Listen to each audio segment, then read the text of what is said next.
She's just after the money, Sophia shouted, standing at the head of the table. Look at these bank statements. While we were mourning Dad's death, she was secretly taking money from the family accounts. I sat quietly, watching her dramatic performance. She waved the papers, paused for effect, and glanced at the others. It was all carefully planned. My name is Alexandra, and at that moment, my family was turning against me. Is this true, Alex? My mother-in-law, Margaret, asked, her voice shaking. She clutched her pearls, a nervous habit since Dad passed 3 months ago. Did you really do this? I met her eyes. No, I said. I didn't. But Sophia wasn't done. She threw more papers on the table. Then explained these.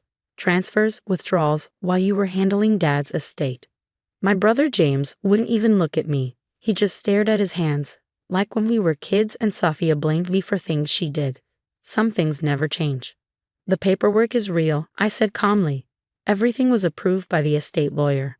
Sophia laughed coldly. The lawyer you chose? How convenient. I felt the room shift. Aunt Helen, who once invited me for Sunday dinners, now looked away. Cousin Peter, whom I helped with college applications, wouldn't meet my gaze. Even my husband, Michael, sat silently, unsure. I think it's best if you leave, Alexandra, Margaret said hesitantly. Leave? For what? I asked, though I already knew. This was Sophia's plan all along. Until we figure this out, Sophia snapped. The missing money, the way you tricked Dad. I stood up, grabbing my bag.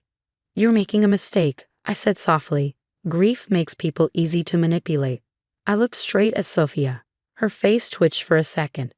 Get out, she hissed, and don't come back until you return every cent. As I reached the door, Michael finally spoke. Alex, wait. But Sophia cut him off. Let her go. She's been using you too. I turned one last time. When you're ready for the truth, you know where to find me. Driving home, everything felt unreal. 3 months ago, we were a close family. Now, thanks to Sophia, I was the villain. But she didn't know the full story. I'd been watching her too. I had seen things that didn't add up. Dad had noticed them too. That's why he asked me to handle the estate. Stay sharp, Alexandra, he had told me. Things aren't always what they seem. Pulling into my driveway, I already had a plan. Sophia thought she had one. She thought I'd just accept this. She was wrong. I unlocked my door, ignoring the flood of angry messages from my family. Instead, I opened my laptop, pulling up the file I'd been building for 6 months. Game on, Sophia, I whispered. What happened next would change everything. Because while she played her game, she didn't realize I was about to uncover something that would reveal her lies once and for all. And I knew exactly where to look. The next morning, I drove to Dad's house early, using the key he'd given me before he passed. The family wouldn't be here. They always slept late after their dramatic meetings, something I counted on. The house was quiet, morning light streaming through the windows as I made my way to his study. Everything was exactly as he'd left it. The leather chair still held the indent from where he'd spent countless hours, his reading glasses still perched on the corner of the desk. But I wasn't here for memories. I was here for answers. Dad had been meticulous about his records, organizing everything with a system only he fully understood. Or so everyone thought. We'd spent months before his death going through files together, and he taught me his methods, showing me how each folder connected to another, creating a web of information that told the real story of our family's finances. I started with the bottom drawer of his filing cabinet, the one Sophia never bothered to check because it only contained old tax records. But Dad had taught me better. Behind those tax records was a false back, and behind that, found you, I whispered, pulling out a thin red notebook. The notebook contained Dad's private observations, things he'd noticed but never confronted directly. As I flipped through the pages, his familiar handwriting painted a very different picture than the one Sophia had presented. March 15th. Notice unusual transfers from the family trust. Sophia's signature doesn't match previous documents. Need to verify. April 3rd. James seems unaware of the new account opened in his name. Sophia handling all financial matters now. Concerning. May 1st. Alexandra's audit revealed systematic discrepancies. Keep this quiet for now. Building evidence. My hands were shaking as I read. Dad hadn't just suspected, he'd known. He'd been tracking Sophia's activities for months, maybe years. But why hadn't he confronted her?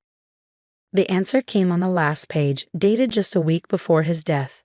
Hidden the final evidence in the place only Alexandra knows to look. She'll understand when the time comes. The blue box holds the truth.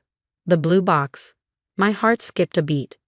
When I was 12, Dad had shown me his secret hiding spot, a hidden compartment behind the study's fireplace mantel. Every good man needs a place to keep his secrets, he told me with a wink.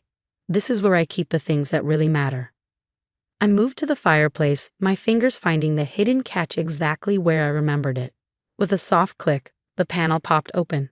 Inside was a small blue box, dusty but intact.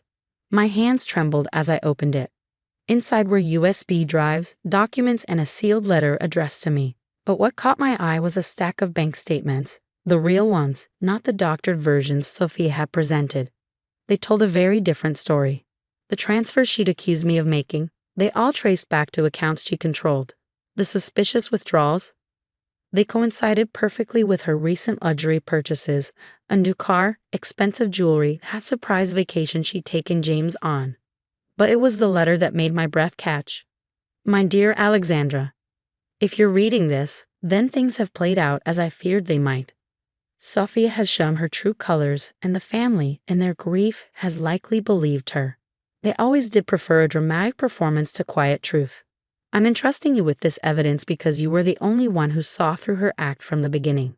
The USB drives contain security footage from my study. Yes, I had cameras installed after the first time I caught her forging my signature. The documents prove where the money really went. But most importantly, I've included my new will, the real one, not the version Sophia thinks she found. She's been playing a dangerous game, Alexandra, and it's time for the truth to come out. Use this wisely. The family will resist at first. Truth is always harder to accept than lies. But they need to know who really had their best interests at heart. I trust you to do what's right. Love, Dad. I sat back in his chair, the weight of everything settling over me.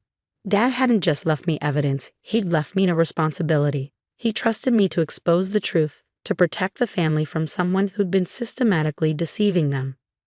My phone buzzed. A message from Michael. Can we talk? I looked at the evidence spread before me, then typed my reply. Yes. Bring everyone to Dad's house tomorrow at 2. It's time for the real family meeting. I gathered everything carefully, making copies of the key documents. Sophia had spent years building her deception, turning the family against me piece by piece. Tomorrow, that carefully constructed house of cards would come crashing down. As I locked up the study, I caught my reflection in the window. I looked different somehow, stronger, more determined. Dad had trusted me with his secrets, and I wouldn't let him down. Tomorrow would change everything. But first, I had some preparing to do. At precisely 2 p.m. the next day, they all filed into Dad's study. Margaret, James, Michael, Aunt Helen, Cousin Peter, and finally Sophia, wearing an expression of manufactured concern. I stood behind Dad's desk, feeling his presence in every corner of the room. What's this about, Alexandra? Sophia asked, her voice dripping with fake sweetness. Haven't you caused enough pain? I smiled, remembering Dad's words about preferring dramatic performances. Actually, Sophia, I think it's time we discussed your performance from yesterday. Before she could respond, I connected one of the USB drives to Dad's computer, turning the screen so everyone could see. Security footage began playing, showing Sophia sneaking into the study late at night, forging signatures, replacing documents. What is this? Margaret whispered, her hand dropping from her pearls. This, I said calmly, is what really happened in Dad's final months. I spread out the real bank statements, the documented evidence of Sophia's transfers, the traced records of her purchases. While you were all grieving, while you were trusting Sophia's version of events, Dad was building a case. James stepped closer to the screen, his face pale. Sophia, what did you do? She laughed nervously. This is obviously fake. She's trying to frame me. I pulled out Dad's letter, still sealed. Margaret, would you like to read Dad's letter? I think you'll recognize his handwriting and his signature. As Margaret read aloud, Sophia's facade began to crack. The family listened in stunned silence as Dad's words exposed everything. The systematic theft, the manipulation, the careful groundwork Sophia had laid to blame me when the time came. It's not true, Sophia said weakly. but even she didn't seem to believe it anymore. The real will is in that blue box, I said quietly. Along with every piece of evidence Dad collected, he knew Sophia. He knew everything. The room erupted in chaos. James stumbled backward, looking at his wife like he was seeing her for the first time. Aunt Helen was crying. Cousin Peter was furiously scrolling through the financial records on his tablet. Michael moved to stand beside me, taking my hand. "I'm so sorry I doubted you," he whispered. But I was watching Sophia. Her carefully constructed world was crumbling, and she knew it. She turned to run, but found Aunt Helen blocking the doorway. "Going somewhere?" Aunt Helen asked, her voice hard. "I think you owe us all some answers." The next few hours were intense. The family lawyer was called. Statements were made. Sophia's scheme had been larger than even I had imagined. She'd been siphoning money for years, playing family members against each other, building her own secret fortune at everyone's expense. By evening, she'd been asked to leave the house and the family. James, devastated by her betrayal, could barely look at her. The lawyer was already drafting papers to freeze her assets and begin recovery proceedings. As the dust settled, Margaret approached me, tears in her eyes. "Alexandra, can you ever forgive us? We should have known, should have trusted you like he did." I hugged her tightly.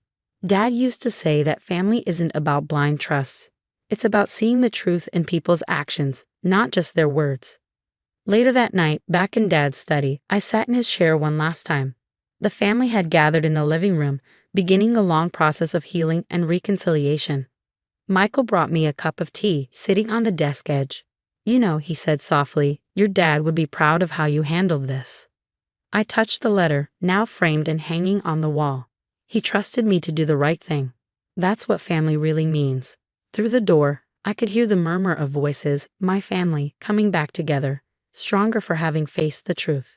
Sophia had tried to tear us apart, but in the end, Dad's wisdom and trust had kept us whole. I picked up the blue box, now empty of its secrets but full of memories, ready to join the others. Michael asked, extending his hand. "Yes," I smiled, taking his hand. "It's time to be a family again." We walked out together, leaving the study exactly as Dad had kept it, a place where truth lived, where secrets were kept safe, and where, in the end, justice had prevailed. The family's healing would take time, but we would face it together, stronger for having weathered this storm. And somewhere, I knew, Dad was smiling, knowing his trust had not been misplaced.